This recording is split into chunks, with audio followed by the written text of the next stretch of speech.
Bismillahirrahmanirrahim. Again, welcome to all of you. On the behalf of Kids Foundation School, I'm your science teacher. My name is Maria Bloch. As we have started our second term from chapter number 1, and today is our second lecture, and the topic is central nervous system. Kindly put date and date at the top of the page. At that top, date and date should be mentioned. Now start the reading. Central nervous system. The central nervous system acts as a control center of the whole nervous system. It comprises the brain and the spinal cord. In our previous lecture, we have heard about the central nervous system, and the branches which arise from the central nervous system are the two, brain and the spinal cord. And we know that the central nervous system acts as a control center of the whole nervous system. And we know that the central nervous system is comprised of the two parts. Number one is the brain, and the second one is the spinal cord. And further, brain is divided into the three following parts. The first one is the forebrain, midbrain, and the hindbrain. Now start reading of the brain. Human brain is enclosed in a bony skull called a cranium and consists of the billion of the interneuron. It is divided into the following part.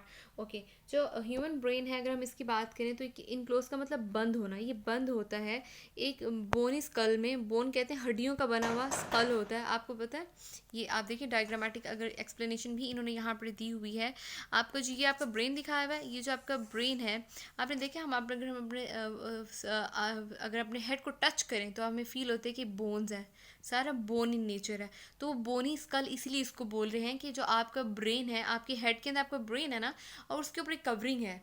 ठीक है, जिस तरह से अगर मैं आपसे बात करूँ, जिस तरह से हम अपने अगर हेड के ऊपर, अपने सर के ऊपर कैप कैरी कर लें, तो इसका मतलब ये कि हमारा हेड किससे कवर हो गया, कैप से कवर हो गया. तो इसका मतलब ये कि आपका जो ब्रेन है वो किससे कवर हुआ हुआ है, आपकी बोनी स्कल के साथ. एक बोन्स है आपके. अब आप अगर अपने हेड को टच करो तो आपको बोन्स का स्ट्रक्चर फील होता है. आप अपने सर को हाथ लगाओ, फील करो, तो you will feel that there is some kind of the bony structure on your head.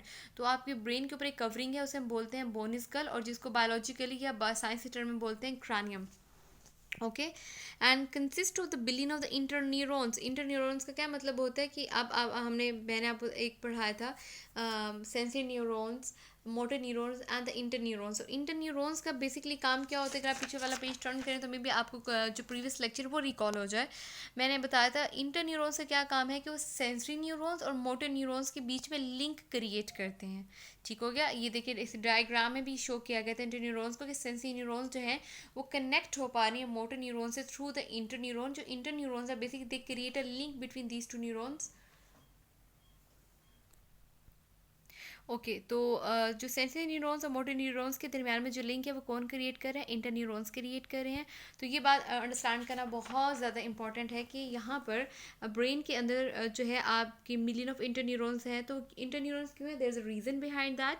ये कॉन्सेप्ट क्लियर होना बहुत ज़रूरी है. इंटरन्यूरॉन्स ही क्यों है, यहाँ पे हम ये भी लिख सकते हैं सेंसरी न्यूरॉन्स होते हैं, मोटर न्यूरॉन्स होते हैं. वाई दैन इंटरन्यूरॉन्स, रीज़न ये है कि इंटरन्यूरॉन्स से बेसिकली क्या करना है, लिंक क्रिएट करना है आपकी सेंसरी न्यूरॉन्स का with motor neurons. Sensory neurons में आपके कौन से आ जाते हैं, जो आपके सेंस ऑर्गन्स होते हैं. ठीक है, और मोटर न्यूरॉन्स में आपके ग्लैंड्स और मसल आ जाते हैं. तो ब्रेन ने क्या करना है, कनेक्शन क्रिएट करना है आपके सेंसरी न्यूरॉन्स और मोटर न्यूरॉन्स के दरमियान में. इसीलिए इसके अंदर क्या है, मिलियन ऑफ इंटरन्यूरॉन्स हैं. It is divided into the following parts for brain. जो अब जो फर्स्ट पार्ट है ब्रेन का, that is fore brain. Forebrain is the largest part of the brain. It consists of three main parts: cerebellum, thalamus and the hypothalamus. अच्छा, अब हम बात करते हैं ब्रेन को हमने कितने पार्ट्स में डिवाइड किया, थ्री पार्ट्स में डिवाइड किया.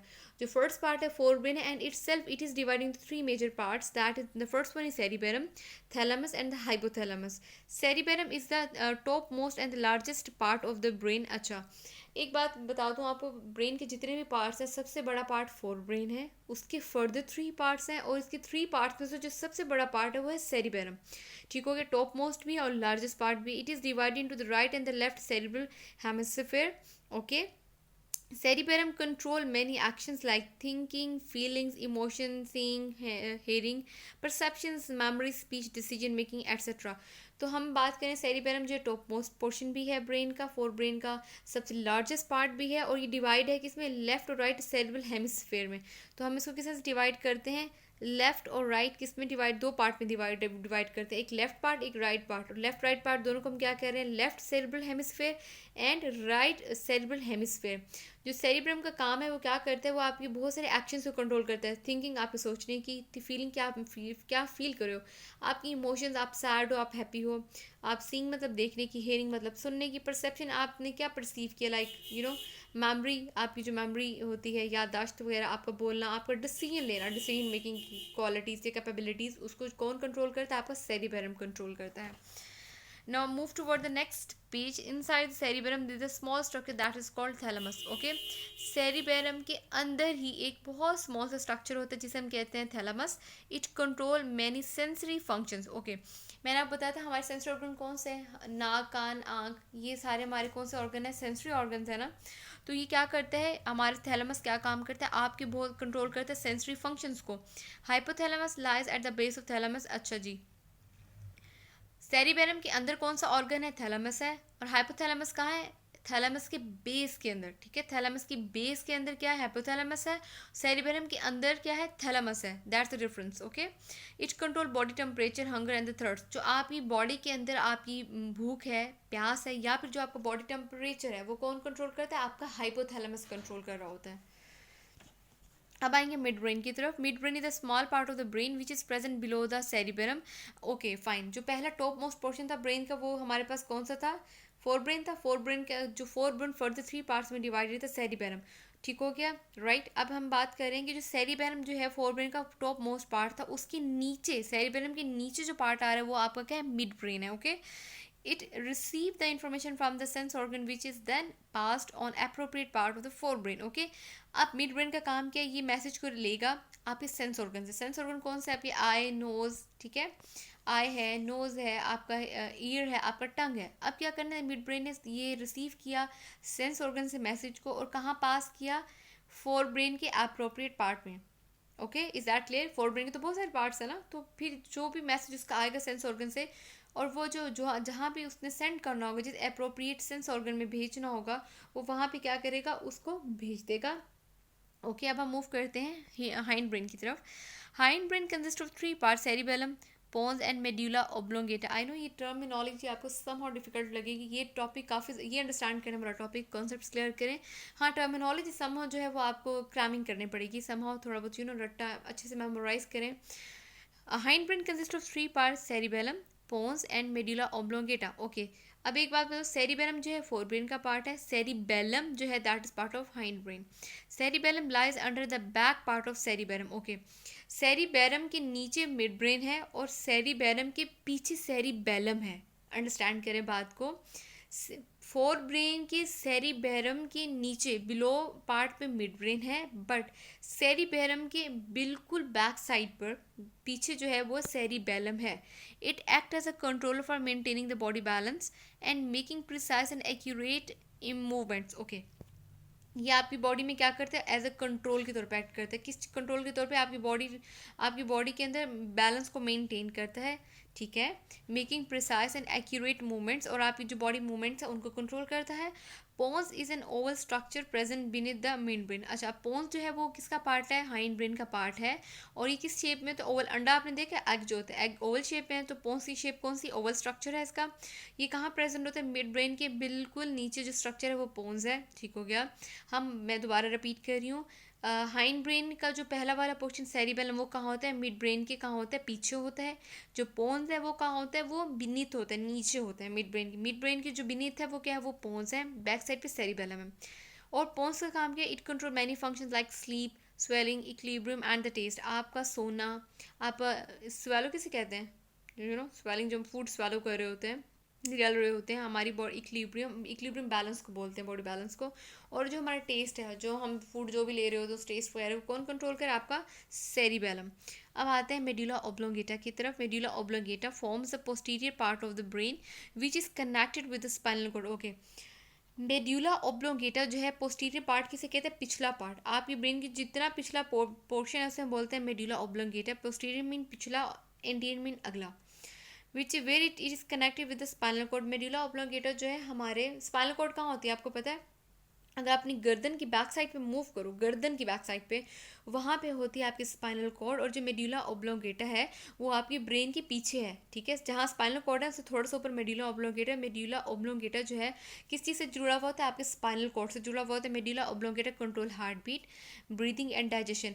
जो आपकी बॉडी के अंदर हार्ट बीट है, ठीक है, आपका ब्रीदिंग सांस लेना, और जो डाइजेशन का प्रोसेस है वो कंट्रोल कौन करता है, medulla oblongata. Medulla oblongata keeps on working when the rest of the brain goes to sleep.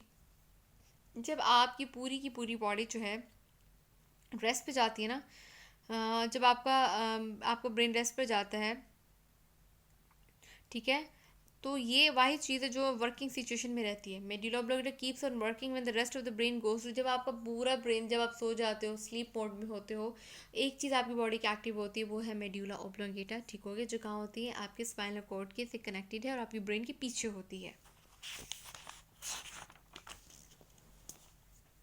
And the next topic, spinal cord. Spinal cord is an extension of the medulla oblongata, ठीक हो गया। Spinal cord के extension हम क्यों कह रहे हैं, क्योंकि मैं आपको बात बताती हूँ, क्योंकि हम बार बार बात करें कि आपके ब्रेन के पिछले हिस्से में बैक साइड पर मेड्यूला ऑब्लोंगेटा है, जो किससे जुड़ा हुआ होता है, स्पाइनल कॉर्ड। एक्सटेंशन का मतलब बढ़ना, बड़ा हुआ हिस्सा, ठीक है। स्पाइनल कॉर्ड क्या है, वो एक्सटेंशन है मेड्यूला ऑब्लोंगेटा की, ठीक है। It runs backward inside the backbone up to its lower end. It is also made of the trillion, made up of the interneuron. Okay, ये कहाँ, अच्छा, बैकबोन किसे कहते हैं, रीढ़ की हड्डी जो है हमारी, हम उसको बैकबोन बोलते हैं। ये it runs backward inside the backbone up to slower end. जो जहाँ तक आपकी बैकबोन जा रही है, देखिए अगर आप उल्टा देखिए, ये जो ये सारी आपकी बैकबोन है, ये पूरी जो पूरी है ना, स्पाइनल कॉर्ड आपकी कहाँ तक जाएगी, पूरी एंड तक, जहाँ तक आपके ये जो बैक, आपकी जो कमर है, जो आपकी बैक है, जहाँ तक ये आपकी जाएगी ना बैकबोन, वहाँ तक पूरा का पूरा ये मूव करती है आपका स्पाइनल कॉर्ड। और ये किस चीज़ से बना होता है, इसके अंदर भी बहुत सारे इंटरन्यूरॉन्स होते हैं। इसके बाद आता है spinal cord create a link between the brain and the different parts of body. Spinal cord क्या करता है आपकी ब्रेन के साथ, क्योंकि आप देखो that's very clear, spinal cord का लिंक डायरेक्टली आपके ब्रेन के साथ है। देखें, ब्रेन के पिछले हिस्से में क्या है, medulla oblongata. Medulla oblongata brain के साथ जुड़ा हुआ है, और मेड्यूला ऑब्लोंगेटा किससे, स्पाइनल कॉर्ड से जुड़ा हुआ है। तो मेड्यूला ऑब्लोंगेटा जो है वो ब्रिज के तौर पे काम कर रहा है ब्रेन और स्पाइनल कॉर्ड के साथ। तो इसका मतलब ये स्पाइनल कॉर्ड जो है वो लिंक क्रिएट कर रहा है ना ब्रेन के साथ through this medulla oblongata. Okay, it also control some reflex actions, immediate and involuntary action. Reflex action किसे हम कहते हैं, जो बहुत इमीजिएट फौरी हो, फ़ौरन हो, और इनवॉलेंट्री जो आपकी बस में ना हो, ठीक है। इनवॉलेंट्री लाइक आपका हाथ जब गर्म चीज़ पे तब फ़ौरन आप उसको खींचते हो, वो आपका इनवॉलेंट्री एक्शन है। वो आपने जान के नहीं खींचा, आप अनकॉन्शियस में आप फ़ौरन उसको पीछे खींच लिए, वो आपका इनवॉलेंट्री एक्शन है। वॉलेंट्री एक्शन कौन से होते हैं, जैसे आप कोई भी काम सोच के कर रहे होते हो, आप सोच कर खा रहे होते कि मुझे ये खाना, वो आपके वॉलेंट्री एक्शंस में आता है। इनवॉलेंट्री एक्शन में वो जो काम अनकॉन्शियस में और आप अपने कॉन्शियसनेस के बगैर करो, and some other involuntary actions. Okay, ठीक है। इट ऑल्सो कंट्रोल, ही हमारे रिफ्लेक्स एक्शन को कंट्रोल करते हैं। रिफ्लेक्स एक्शंस कौन से होते हैं, जो बहुत क्विक हो, लाइक जिस तरह से मैंने आपको मिसाल दिया, आप गर्म चीज़ पे हाथ से फ़ौरन आप हाथ खींच लो, आपका रिफ्लेक्स एक्शन। इमीजिएट आपका जो रिस्पॉन्स है toward anything, that is reflex action. अब आते हैं पेरिफेरल नर्वस सिस्टम के अंदर। Peripheral nervous system consist of the network of the nerves which are spread in the body to connect all the parts through the central nervous system. Okay, जो मैंने पहले आपसे बात की थी, जो हमने प्रीवियसली भी in lecture we have discussed about the peripheral nervous system. ये इसके अंदर नेटवर्क ऑफ नर्व्स होते हैं जो क्या करते हैं, ये कनेक्ट करते हैं सेंट्रल नर्वस सिस्टम को पूरी बॉडी के साथ। The nerves which arise from the brain are called the cranial nerve. वो नर्व जो आपकी ब्रेन से निकल रही है उसको हम बोलते हैं cranial nerves. The nerve which arise from the spinal cord, itself नाम बता रहा है स्पाइनल नर्व, इसका मतलब स्पाइनल कॉर्ड से निकल रही है। They are the 12 pair of the cranial nerves and 31 pair of the spinal nerves in the human body. Spinal cord के अंदर जो पेयर्स हैं स्पाइनल नर्व्स के, वो कितने हैं, 31 पेयर्स हैं, और आपकी जो ब्रेन में है जिसे हम क्रैनियल नर्व्स बोले, वो उसकी 12 पेयर्स हैं। अच्छा जी, अब आप सर डायग्राम की तरफ मूव करें। Working model of the nervous system, कि नर्वस सिस्टम किस तरह से, how nervous system work out basically. The nervous system coordinate all the body functions, it also detect the change in the environment and produce response to the changes. The working of the nervous system has been depicted in the picture. तो काफ़ी अच्छी तरीके से इस picture के अंदर depict किया गया है कि how your nervous system works basically. तो नर्वस सिस्टम क्या करता है, आपकी सराउंडिंग में कोई भी चेंज आए ना तो फ़ौरन उसको क्या करता है, उस चीज़ के टुवर्ड आपको रिस्पोंड करता है। अब जैसे इस डायग्रामेटिकल एक्सप्लेनेशन आपको मैं बताऊँ इसमें क्या है। देखें, जो सेंसरी न्यूरॉन्स का ताल्लुक किस चीज़ से, आपके सेंस ऑर्गन से है, ठीक है। सेंस ऑर्गन में आपकी आँख, नाक, कान आ जाते हैं, ठीक है। तो सबसे पहले आप देखें, आपके सामने एक पानी का ग्लास है, आपकी आंखों ने पानी का ग्लास देखा, फ़ौरन मैसेज आपके ब्रेन में गया कि आपको क्या पानी पीना है। तो फ़ौरन क्या हुआ, आपके सेंस ऑर्गन ने, आपकी आई क्या सेंस ऑर्गन है, आपके सेंस ऑर्गन सबसे पहले ग्लास को देखा, ठीक है। मैसेज ब्रेन तक पहुंचाया कि मुझे पानी पीना है। तो ब्रेन ने क्या किया, वो मैसेज आपके मसल्स पर लेकर गया। आपके हाथ में क्या होते हैं, बाजू में मसल्स हैं, ठीक है। मसल्स तक मैसेज गया, फिर वो मैसेज आपके बाजू तक गया कि काइंडली अब आप ये ग्लास उठा लें और पी लें। तो that's a connection of our sensory and the motor neuron with your body. I hope आपको ये वाले ये बहुत इजी तरीके से उन्होंने जो है एक अच्छा सा आपको डायग्राम के थ्रू कॉन्सेप्ट समझाने की कोशिश की है सेंसरी न्यूरॉन्स और मोटर न्यूरॉन्स के। This is a very easy way to get the idea what's the difference between sensory neuron and the motor neuron, how they are closely connected with each other. All any change in the environment, internal or the external, can be detected by the receptor. To initiate the nerve impulse is called stimulus. Okay, stimulus हम किसे कहते हैं, कोई भी quicker change, कोई भी quick सी चीज़ जो आपके साथ हो रही हो ना, उसे हम बोलते हैं स्टिमुलस। कोई भी चेंज, ठीक हो गया, वो पॉजिटिव भी हो सकता है, वो नेगेटिव भी हो सकता है, ठीक है। हम किसी भी तब्दीली को बोलते हैं जो any change in the environment, कोई भी तब्दीली इन्वायरमेंट, चाहे वो इंटरनली है चाहे वो एक्सटर्नली है, ठीक है। इंटरनल एक्सटर्नल का मतलब पता है, अंदर से या बाहर से हो। Can be detected by the receptors to initiate. Receptor किसे कहते हैं और इफेक्टर्स किसे कहते हैं। रिसेप्टर जिस पे, इफेक्टर वो होते हैं जिस पे हो रहा हो, ठीक है। मैं अगर मेरे पे मैं इफेक्टर हूँ, ठीक है, कि मुझे चोट लगी, कि आई एम इफेक्टर, ठीक है। मुझे चोट लगी है, मुझे कट लगा है, सो आई एम इफेक्टर, ठीक है। Detected by the receptor to initiate a nerve impulse is called stimulus. Heat, cold, pressure, sound waves, etc. are the example of the stimuli. Special organ, tissue or the cell which detect stimuli are called the receptors. आपको समझ आ रही है, वो सारे के सारे body organs आपके, जो टिश्यू आपके ऑर्गन या टिश्यू या सेल्स, ठीक है, ठीक हो गया। हम ऑर्गन्स जो है वो बड़ा लेवल है टिश्यू से, ठीक है, और टिश्यू जो है वो सेल से बड़ा लेवल है, और सेल जो है सबसे छोटा लेवल है। कोई भी चेंज वो आपका ऑर्गन फील कर रहा है, टिश्यू या सेल फील कर रहा है, कोई भी चेंज या डिटेक्ट कर रहा है किसी भी तब्दीली को बॉडी के अंदर, तो वो सारी चीज़ें जो फील कर रही इन सब चीज़ों को हम उनको कहेंगे रिसेप्टर्स। समझ आ रही है आपको। The sensory neurons carry message regarding stimuli in the form of the nerve impulse. देखिए वही बात है, जो भी, चाहे वो सेंसरी न्यूरॉन्स है चाहे वो मोटर न्यूरॉन्स है, वो जब भी मैसेज उनको मिलेगा स्टिमुलाई के हवाले से, वो किस फॉर्म में मिलेगा, नर्व इम्पल्स की फॉर्म में, ठीक है। हमने पीछे पढ़ा था कि जो नर्व इम्पल्स हमारे पास होते हैं इलेक्ट्रोकेमिकल फॉर्म में आपको मैसेज आता ही जाता है from receptor to the central nervous system.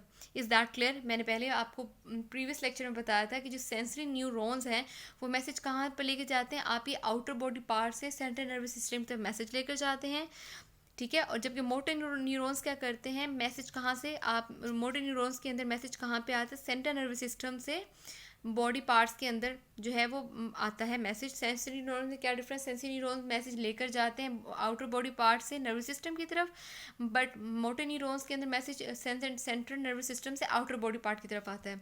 The central nervous system possesses the message and transmit the nerve impulse to the motor neurons। वही बार बार बात हो रही है, वही जो भी मैंने बताई आपको। सेंट्रल नर्व सिस्टम क्या करते हैं, मैसेज को लेकर जाते हैं नर्व इम्पल्स की फॉर्म में मोटर न्यूरॉन्स की तरफ, ठीक है। The motor neurons carry the nerve impulse to the parts of the body which produce response, ठीक है। अब मोटर न्यूरॉन्स का क्या काम है, जैसे अभी ये इस पिक्चर में हमने देखा, हमने पानी पीना है, सेंसरी न्यूरॉन से ग्लास देखा, ठीक है, और ये वाला सेंसरी न्यूरॉन से मैसेज ब्रेन को पहुंचाया कि वो ये मैसेज लेकर मोटर न्यूरॉन्स तक जाएं, ठीक है।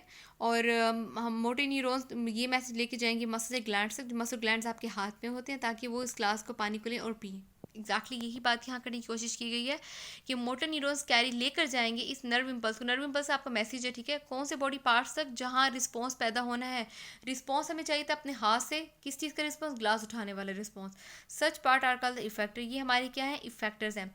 Muscle and the gland in body act as a effector, ठीक हो गया, जिन पे असर हो रहा है, जो उठा रहे हैं रिस्पॉन्स के बाद, ठीक है, उन्हें हम क्या कह रहे हैं, इफेक्टर्स। आई होप आपको यहाँ तक अच्छे से क्लियर हो गया होगा कॉन्सेप्ट इसका।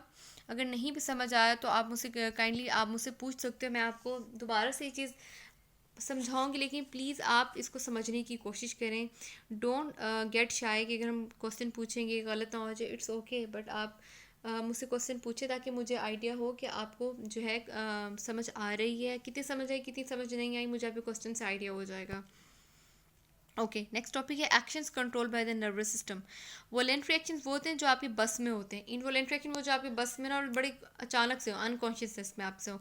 Voluntary action the body action which are performed under the conscious control which are done after thinking over them are called voluntary action. वो एक्शन, सारे एक्शन जो आप सोच के करते हो, जैसे हमने कोई बात करनी है, हम टीचर के सामने सोच के बोलते हैं, वो हम अपने कॉन्शियसनेस से बात कर रहे होते हैं। अगर हमने खाना है, हमारा फूड टेस्टी है, अच्छा आज हमारा ये दिल कर रहा है, वो आप सोच के कर रहे हो। जो काम सोच के कर रहे हो वो आपकी वॉलेंट्री एक्शन है। For example speaking, eating, reading, walking, running, clapping etcetera और द वॉलेंट्री एक्शंस। इनवॉलेंट्री में क्या आता है, बिल्कुल ऑपोजिट है वॉलेंट्री एक्शन। वो सारे काम जब सोचिए ना करो, अचानक से हो जाए आपके सामने, ठीक है। The body action which are performed without involvement of thinking process are called involuntary actions. Involuntary actions are not performed under the conscious control, heartbeat, thinking, blinking of the eye, movement of small intestine, and are the example of the involuntary actions. I hope कि आपको concept clear हो गया voluntary involuntary. This is too easy topic. और इंशाल्लाह ताला हम next अपना जो है टॉपिक स्टार्ट करेंगे रिफ्लेक्स एक्शन से। उससे ऑनवर्ड हम पढ़ेंगे एक्सक्रीटरी सिस्टम। और टुडे आई गेस आज का जो टॉपिक है that's a 2 days lecture. I hope आपको समझ आ गया होगा। अगर नहीं समझ आया you can ask me question. Thank you so much and best of luck all of you. अल्लाह हाफिज़।